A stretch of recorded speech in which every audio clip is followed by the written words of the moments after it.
What's new about all of this is that in the past, because you weren't going to see two, three, four homes built on a single family lot, you were not going to see a unit lot subdivision in the single family zones. And unless you're dealing with townhomes and row houses and multifamily development in multifamily zoned areas, this would all seem very new to you. But in fact, it's actually the same product that had been going on for decades, that also became sort of the impetus for the condominiumization that we see in the accessory dwelling unit arenas, where DADUs and ADUs and things like that were getting built, but are not able to be divided through the municipal process. And so folks were doing condominiums on those. Now the lot subdivision mechanism is available in the single family homes for these other products, the cottage housing, the single family homes, multiple single family homes, the duplex, the triplex, the quadplex. These are going to be allowed to be municipally divided, as well as they'll have options to be able to condominiumize if folks would prefer to do the same vehicle that's been done with the DADUs and the ADUs. So you kind of have a spot now where you have a choice, doing a unit lot subdivision or doing a condominium, but it's happening in the single family zones, and it's happening now in products that are not just accessory dwelling units.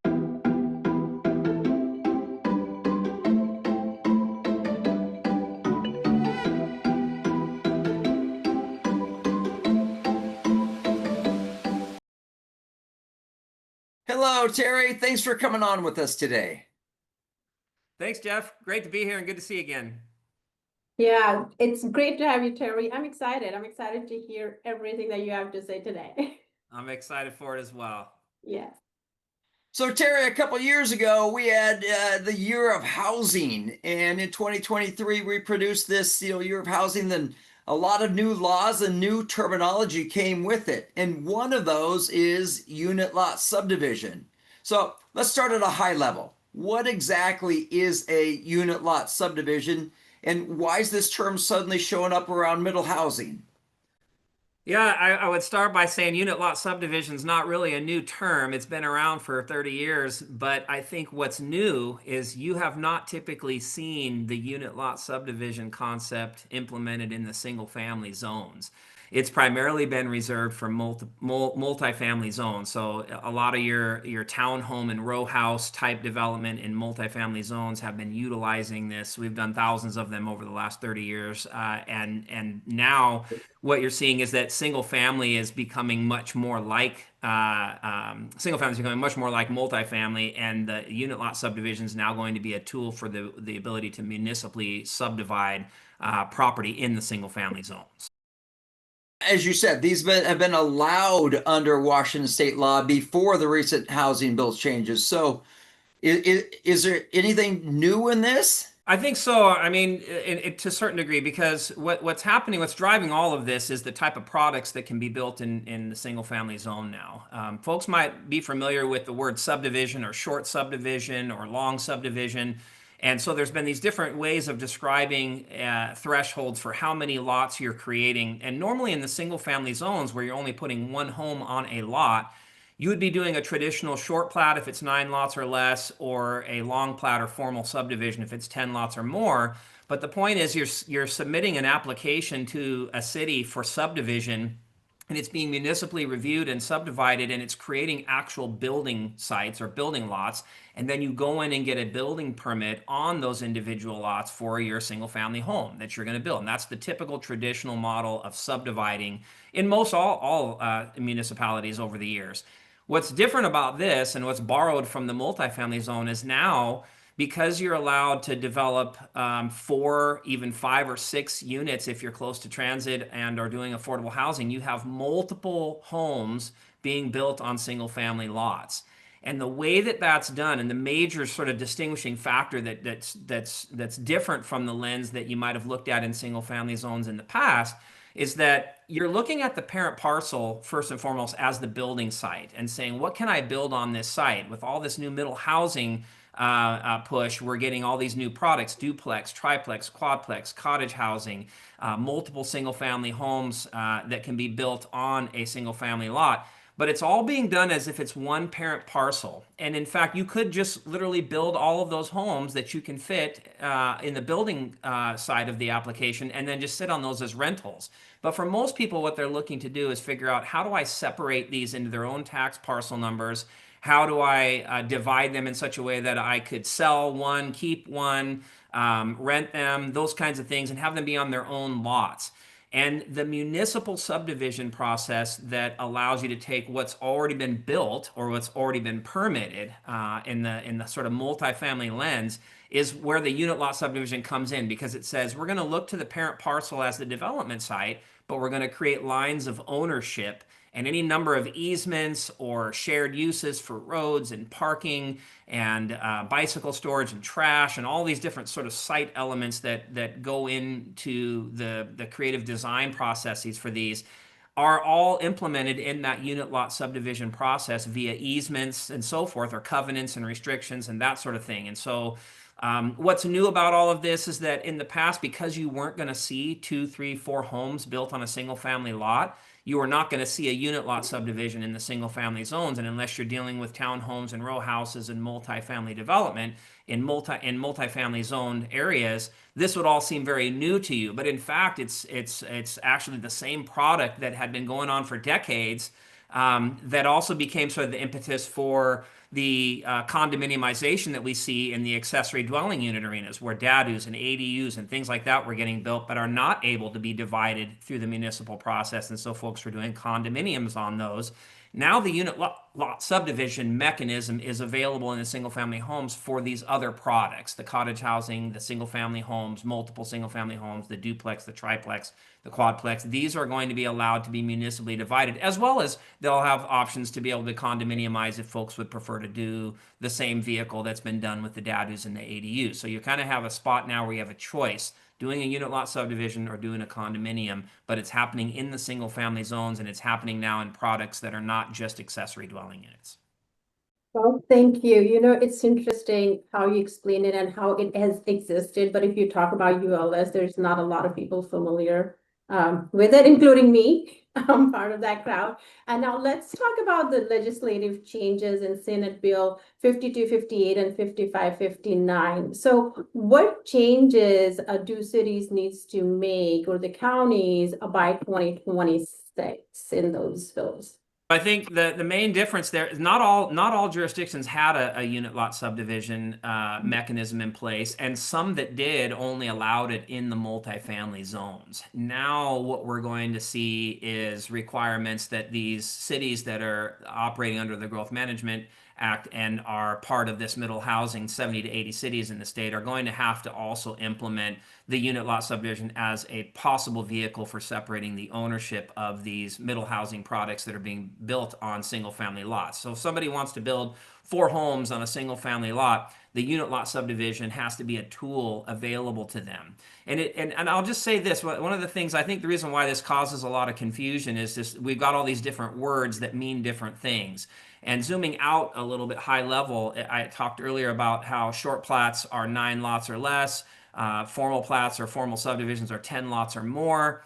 And a unit subdivision is not changing whether or not something is a short plat or a plat. If you're 9 or less or 10 or more, you're still going to be a short plat, or you're going to be a plat, depending on the number that you have.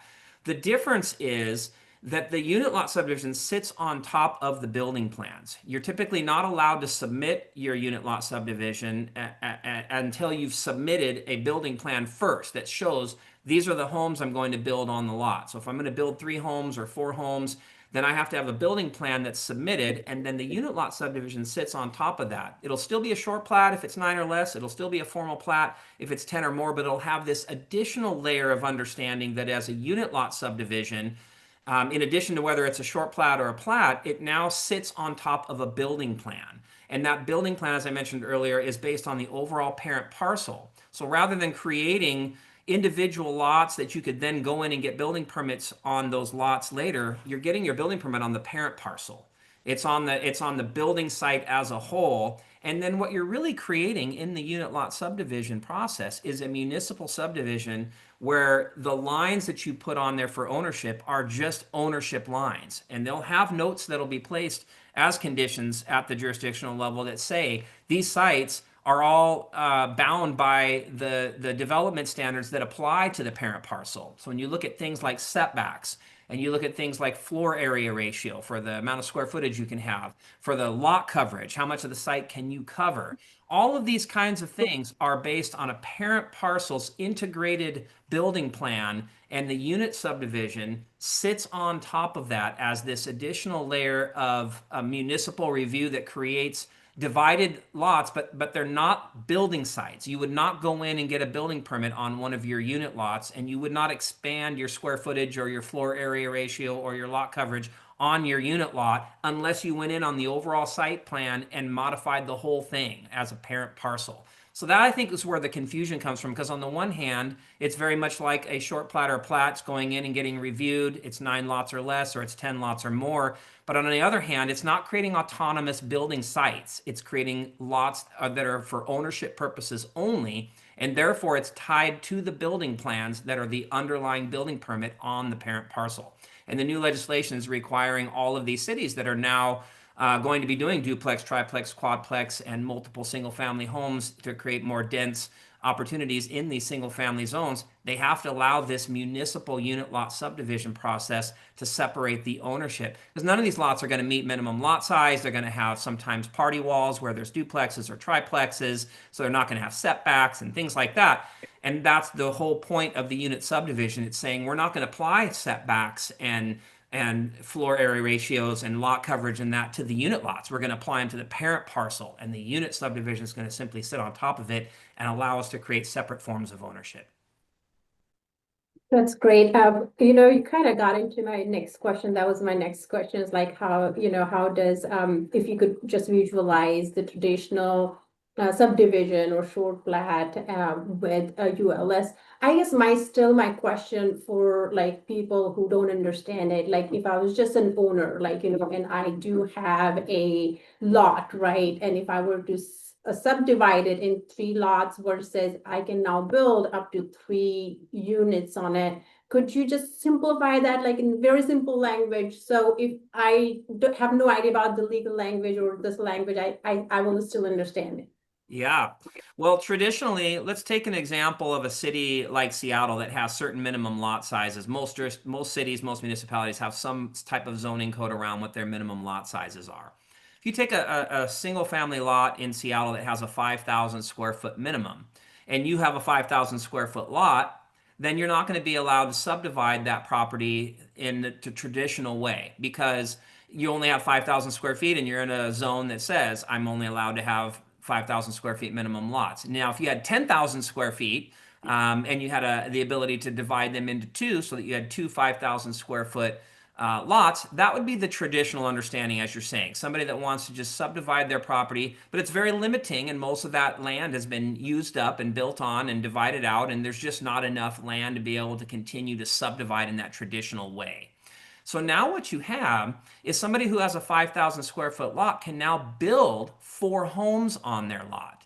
But of course, building 4 homes on their lot and not being able to sell any of those because you can't divide them, having to keep them all on one lot, that's where the problem is posed. And that's where the unit lot subdivision comes in and says, okay, you're not going to have to meet the 5,000 square foot minimum lot size anymore with the unit lot subdivision. What you're going to have is the ability to build these 4 homes or 3 homes or however many you're able to build on your property, and then use the unit lot subdivision to come in and sit on top of the building plans. And so it's a bit of a way of looking at things in reverse. In the past, you would subdivide your property first. You'd have to meet those minimum lot sizes, and that's the traditional subdivision way. And you would be creating in those subdivisions building sites, each one of which you would go then and go and get a separate building permit later when you're done with the subdivision. And those lots that you created in that subdivision, that's where you would be taking your setbacks and your floor area ratio and your lot coverage and all your development standards. You would be applying those to those lots. Now we've kind of flipped it on its head, and we're saying, okay, we're going to take a 5,000 square foot lot or a 6,000 square foot lot or whatever we have, and we're going to go in and get building permits first for however many homes we're going to build, as opposed to subdividing first and then going and getting permits on those lots I've subdivided. I'm now going in and getting building permits to build the number of homes that I'm going to build, and then I'm going to let the unit subdivision sit on top of that building plan. And so I'm having to go through the building permit process first as it relates to the overall parent parcel so that I can get the number of homes I can build regardless of how I'm going to divide. That has to be done first. Then the unit lot subdivision will come as a municipal form of dividing, but creating simply lines of ownership that are going to sit as an overlay on top of those building plans. Yeah, no, that's great. I think it creates a lot of opportunities for I would say middle housing. 100%, it creates a lot of opportunities. I mean, to give you also kind of a cross comparison, for the last 5 to 7 years prior to all of these cities coming online with their new middle housing products, the main product that we've had to use was what Seattle and Kirkland were using for 3 homes per lot, but 2 of them had to be accessory dwelling units. And there were limitations with that. One was the limitation of size. Seattle was 1,000 square feet for their accessory dwelling units, and Kirkland was 1,200 square feet for their accessory dwelling units. So you typically would have one home that is a single family that might be bigger, but then it would have 2 smaller homes. Now you can build 3 or 4 homes on a site. They may be duplex, triplex, quadplex. They may be single family homes that are just detached homes. And it's based on an overall site density and floor area calculation that results in more of an even distribution between the number of homes that you're going to have and how much square footage they can have. They're going to generally be larger than 1,000 square feet, like the accessory dwelling units. They're going to be larger than 1,200 square feet, but they're all going to be kind of the same size, as opposed to one that's larger, 2 that are smaller. It's now going to be all a lot of times more evenly distributed, and you're going to get more density in a lot of cases, more homes. Instead of limiting to 2 or 3, you might be building 4. And so there's a larger number, but then the municipal subdivision is also something that has not been and still isn't really available for folks to use in the accessory dwelling unit model. In that model, you're typically required to do a condominium. And while those have been quite successful for the last 5 to 7 years, there's still some folks that if they're given the chance to go through a municipal subdivision process, even a unit lot subdivision process, the fact that it's gone through a city review and been signed by the city, it doesn't carry the stigma of a condominium in some people's mind. And so now you have other products and other vehicles of ownership besides just the condominium and the accessory dwelling unit. You now have other middle housing types of homes and a unit lot subdivision form of ownership. So it's just another tool to create other opportunities, as you say, to open up possibilities for people on their properties. So along the visualization line, you had a map we discussed earlier. Walk us through that. That might help us to get a better understanding of boots on the ground, what someone might be looking at. Absolutely. Yeah, I provided three graphics here that I think are helpful. One of them is just the first page of a building permit. And as I mentioned earlier, since a unit lot subdivision is not able to be submitted until you've submitted building plans first, then it's helpful to think about the first step in understanding a unit lot subdivision would be to understand the building permit. What is it that I'm getting permitted? And so this is a page from a townhome development project. And it's just a helpful tool to see how a graphic of the kind of bulk and scale of what's being built on the parent parcel, that could simply be built, as I mentioned, and held on as rentals, right? You don't have to divide them in any way, but you're getting your building permits first on one lot, on one building site. So this is not subdividing and then going and getting a building permit. This is getting a building permit first.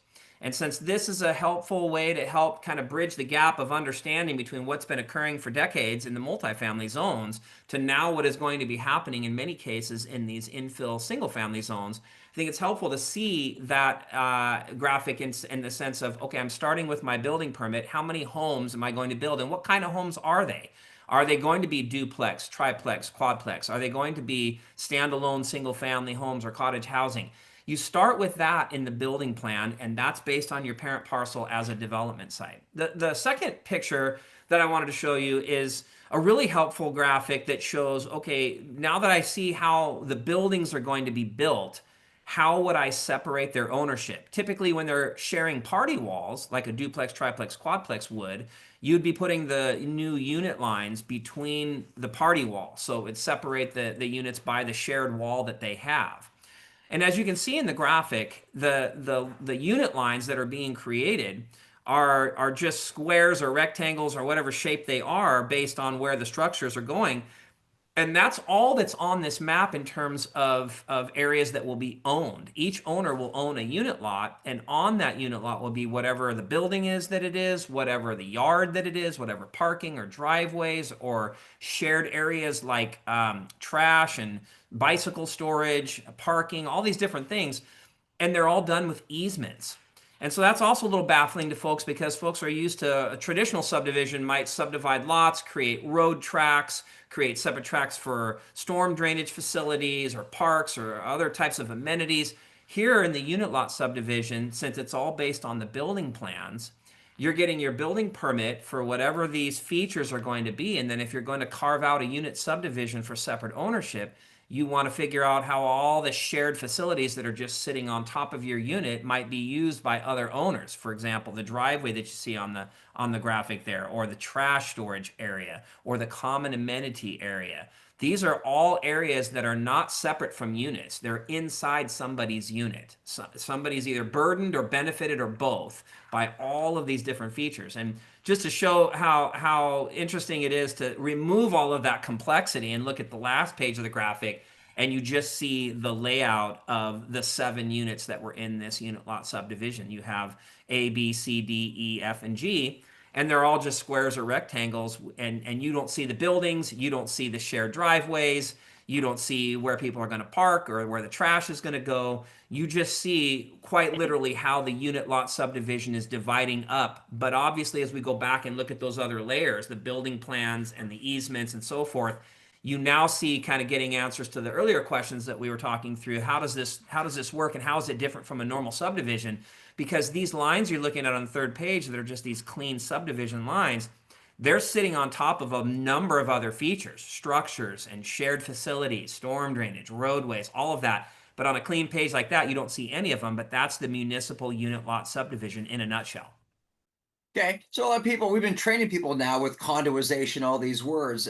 Isn't someone just going to say this is a condoizing by another name? How is unit lot subdivision different than condo ownership? That's a great question, and it's one that sits on the front end, I think, of this pioneering wild west that we are facing in real estate development, because there's no straight answer as to whether or not one's even better than the other. Because we do have 5 to 7 years now of thousands of condominiums being done in the accessory dwelling unit arena, and it's been quite successful. And now you're seeing this other product that is coming in with the unit lot subdivision as an option. And for years, folks have said, I don't really like the word condominium in a single family zone. It just doesn't feel right. I think of condominiums as apartments, as stacked units above and below. And while we've worked hard over the last 5 to 7 years to get folks to see that there's different kinds of condominiums, including the airspace kind of condominiums that you typically would see in the single family zones that are more like subdivisions, we utilized all of the prior years of working on multifamily unit lot subdivisions as a guide to figure out how are we going to deal with these easements, how are we going to deal with shared spaces for parking and trash and access and all of these things. And that's how we developed our understanding of how to create these types of condominiums. And now that they've had quite a bit of success, we now have the introduction again of unit lot subdivision, but in the single family zone with some of these other middle housing products. And now you have a choice. Unlike accessory dwelling units, where the only way to divide those for separate ownership is through the condominium, the middle housing products of duplex, triplex, quadplex, and multiple single-family homes on a single-family lot, if they're not accessory dwelling units, those can have the option of doing either one or the other. And in one sense, as we've talked about today in this meeting, because a unit lot subdivision is based on the parent parcel, and that's where your setbacks are taken from, and that's where your floor area ratios and your lot coverage are taken from, and all the other features of a site are integrated into an overall parent parcel, that part is very much like a condominium, because the condominium is also permitted first for what it is you're going to build, and then the condominium is simply laying down lines of ownership. Very similar to the way a unit lot subdivision, in fact, we even call condominium units, and we call unit lot subdivision lots unit lots. So they're almost a hybrid of one another, very similar. What's different is that a unit lot subdivision is going through a city review process. And at first, folks were thinking, I kind of like the idea of going through a city review process. It sort of legitimizes the division of the land. It maybe doesn't need to have an HOA because it's not a condominium. Well, there's been other legislative efforts this last year that have now resulted from all new communities having to have HOAs. And so now you have an additional layer of analysis that says I can go through a unit lot subdivision with the city, or I can go through a condominium privately with an attorney and a surveyor. They're both going to have HOAs, and they're both based on the parent parcel, and they're both just lines of ownership. So to some degree, yes, it is a little bit like a condominium under another name because of those similar features to it. And where it's maybe a little bit different is that condominiums also have public offering statements and a different construction defect liability that a unit lot subdivision may not have. And so there's still some things that might distinguish it. But the truth of the matter is this is, as I mentioned earlier, sort of on the front end of a new pioneering time of how do you weigh the benefits and the pros and the cons. With a condominium, you can have it done a lot of times much quicker because it doesn't go through a municipal review. A surveyor and attorney might be able to wrap up a condominium in a month or two, whereas you might be going through a municipality that's going to take 6 months to a year to do a subdivision, and that extra time and the extra review and the hearing examiner's opinions and the neighborhood notice that's done and all of that may bog those things down and cost more time and money. And if you have to have an HOA on either one of them, some folks may choose to do a condo even when they do have the unit lot subdivision as an option in front of them. But it remains to be seen how the next couple of years are going to play out and how folks in the market are going to respond to the different options that are available to them now. Okay, so boil it down to us. What are one or two benefits of the unit lot subdivision, and what are one or two of the limitations people want to be aware of? I think one of the benefits is removing stigma. You still have, as we go into different marketplaces now, Seattle and Kirkland have been great for the last 5 to 7 years, but frankly, 70 to 80 new cities who do condominiums on single-family zone lots to create condominium units with single-family homes might just be a tough pill for some people to swallow. Whereas if you do a unit lot subdivision, folks are saying, okay, this was a short plat or a plat, and we're calling it a unit subdivision now because of the way it's being divided relative to the parent parcel, but it's municipally reviewed, and it's not a condo. So even though it needs an HOA now because of other statutory updates, it still seems to feel a little bit more palatable for some folks. And there might even be some markets where at price points in certain places, you think about an east side city like a Bellevue or a Medina or a place like that, where maybe doing a condominium in a single family zoned area may have some market impact in terms of how people perceive the same product that could have been done through a unit lot subdivision. So I think there's just some benefits there.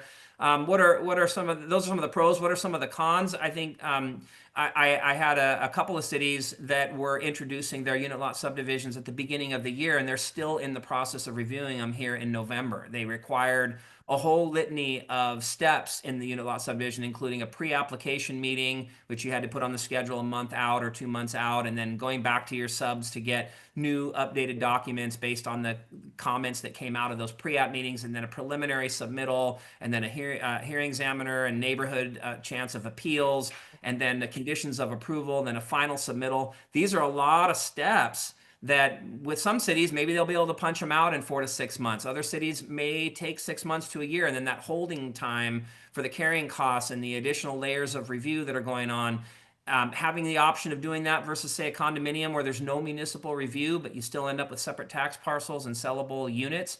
Some folks may decide those are some of the cons of the municipal process. So, as I said, remains to be seen how the market will react to that. But the truth of the matter is we have an interesting time now of being able to choose either option with this product.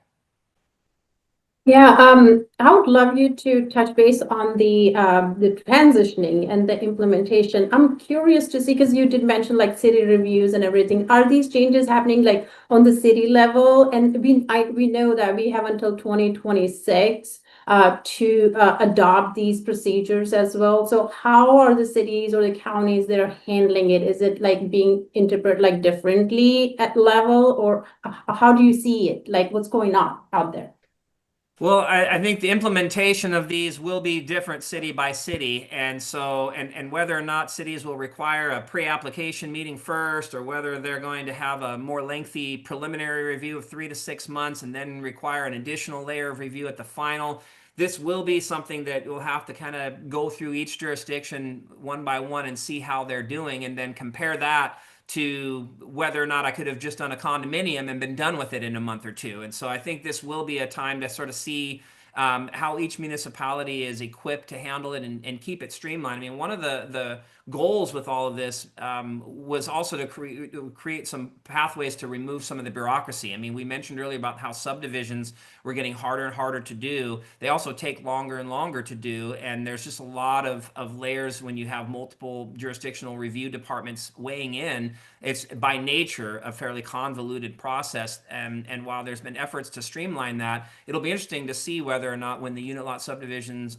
are options in all of these different cities in Washington, whether or not that will be streamlined or whether or not that's going to add a 6 month to a year long process to what could have been done in a month or two. So remains to be seen. Again, remember that these new products in the unit lot subdivisions, as you mentioned, are being implemented jurisdiction by jurisdiction now over time over the next year, and they just became effective here at this year. And so the first permits are now being submitted. That means they haven't gotten their permits yet, they haven't started building yet, and ultimately have not decided how I'm going to create separate ownership yet. Because that's all going to happen 6 months from now, a year from now. And at that time, people will be deciding, am I going to do unit subdivisions? Am I going to do condominiums? Which seems better at this particular jurisdiction or that jurisdiction? And so this all will be an interesting thing that maybe we can circle back on in 6 months to a year and kind of reassess how it's going.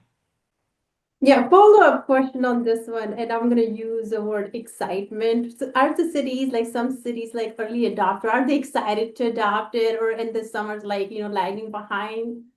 It goes both ways. I had the pleasure of going up and being part of a presentation that was done up in Poulsbo, and I felt it was just enchanting to see how so many people in the city, including their planning director, were so promoting of this and had already had some permits that were issued. And I got to talk with some of the folks that had submitted their permits, and they said they had a really streamlined and an efficient process for their submittals, and they really felt that there was a sort of a philosophical positive view of it. I've been in other cities where the idea of putting multiple homes in a single family lot is so foreign to them, and the fact that it's been statewide mandated, they might feel a little bit like they're being told to do something that they don't necessarily fully agree with.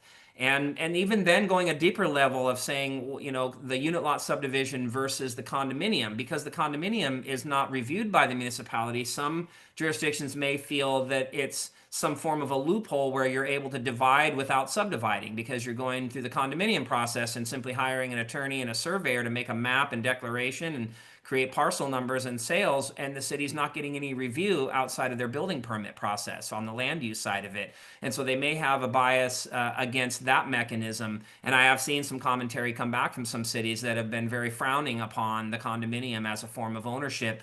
And I think that's partly due to, again, to whether it's a philosophical difference of not wanting to have to necessarily do what the state's telling them to do, or whether it's just a matter of not being familiar with this product. Again, even using words like ULS or condominium, they conjure up ideas in people's mind that are related to either multifamily, stacked apartment style things. We're talking here about infill development that is really similar to traditional subdivisions in that your ownership is on the ground going up in the air. The fact that you might have a duplex inside that space or a single family home inside that space, whether that's a unit lot from a unit lot subdivision or a condo from a condo lot, and it includes your yard and maybe some easements and other shared things.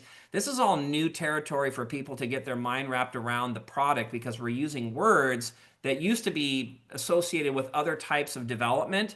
And now it's this infill single family type development, middle housing development, using these terms. And for a lot of people, they haven't been able to make that crossover and to be able to understand it and comprehend it well. Yeah, no, that's a good point. So now, since all these jurisdictions, they're gonna have this cool, amazing tool in their toolkit, right? How do you see like small scale development or the middle housings like future? Like what do you see? Like, because we have been excited about a lot of products that comes out I every think single that time. it's going to be an interesting frontier, because you now have multiple options on a variety of levels. We have the middle housing. I call it middle housing, although it doesn't fall within the definition, but the accessory dwelling unit model, where you have single family homes plus up to 2 more accessory dwelling units. And most jurisdictions now allowing those to be pretty creatively designed to where they don't have to be detached. You could literally have 3 separate detached homes one of them is being called a single family and the others are being called detached accessory dwelling units. The detached accessory dwelling units might be attached to one another, like a duplex, and they're still called detached accessory dwelling units because they are detached from the primary, even though they're actually attached to one another. So you have all these configurations that are going on with that, and they're not allowed to be unit lot subdivided. So you have to go through the condominium process, and they're typically permitted in the building side in a manner that's a little bit more streamlined because you're utilizing the infrastructure that's already there with the existing single family home. You're not having to upsize water or sewer lines, and parking is differences and all different things like that. So some people will look at that and say that's my highest and best use, is to kind of go with that model we've already been doing for the last 7 years. Others will look at these other products that are duplex, triplex, quadplex, and detached single-family homes, and the utilization of the unit lot subdivision as a form of ownership rather than the condo. And they might say that I think that's a better route to go because I maybe get one more unit. I can spread out the square footage a little bit more evenly. Maybe I can get 3-bedroom homes instead of 2-bedroom homes like I do in my accessory dwelling unit models. But then there might be other things, as we've talked about today, like the extra 6 months to a year to do the subdivision process. There might be other building permit conditions like upsizing water lines and producing extra meters for everybody and extra parking spaces that are required and so forth. And so it's going to be a mixed bag where, as Jeff and I have talked about in some of our other presentations, highest and best use is really looking at two things. What's the highest? That's the most that I can get. But what's the best? It might be that the best is, instead of 4, it might be 3, but it'd be at a much cheaper cost and have less onerous conditions. And so these kinds of discussions are going to open up a huge part of our industry for those who are good at doing feasibility and comparing apples to apples and really looking at it, because now you have condos versus unit lot subdivisions, accessory dwelling units versus middle housing products. These are all different considerations. But as you said, I think not getting lost in all of those details is what a great opportunity. You could potentially make $1 million of profit on raising value in your property if you properly learn how to analyze these in various cases. And so having that now over hundreds of thousands of single family lots all over Washington state for those kinds of opportunities, not every project's a winner like that, but certainly there is some prospecting to be done here, an opportunity that I think is a once in a lifetime type of thing that I'm grateful that we're alive for this period that we're going through right now. Talking about being alive, Terry, you and I have worked together for almost 30 years now. I mean, hard to believe the evolution of Terry 1.0, 2.0. We might be on Terry 3.0, but so tell us more about your background and your company.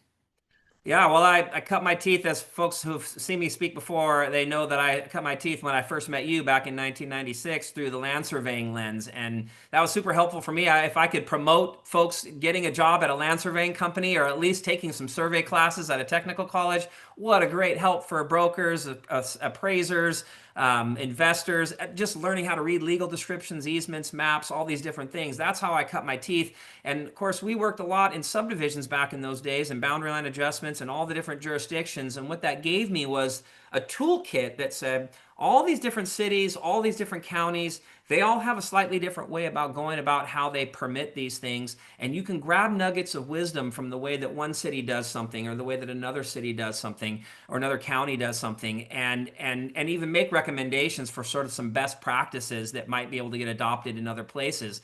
And now with the condominiumization being options for both the accessory dwelling units and for these other middle housing products, we utilize all of that knowledge I learned in my survey days from a legal lens, because you need to think about easements and shared spaces and all these things. And our firm does about 1 new community a day. We do 20 to 30 communities per month. And so that means a 2-unit, 3-unit, 4-unit little project in some city or some county is going out the door daily out of Wilson Law Group. And that's all from the foundational underpinnings and understandings that came out of my survey days, where we were doing the traditional short plats and plats.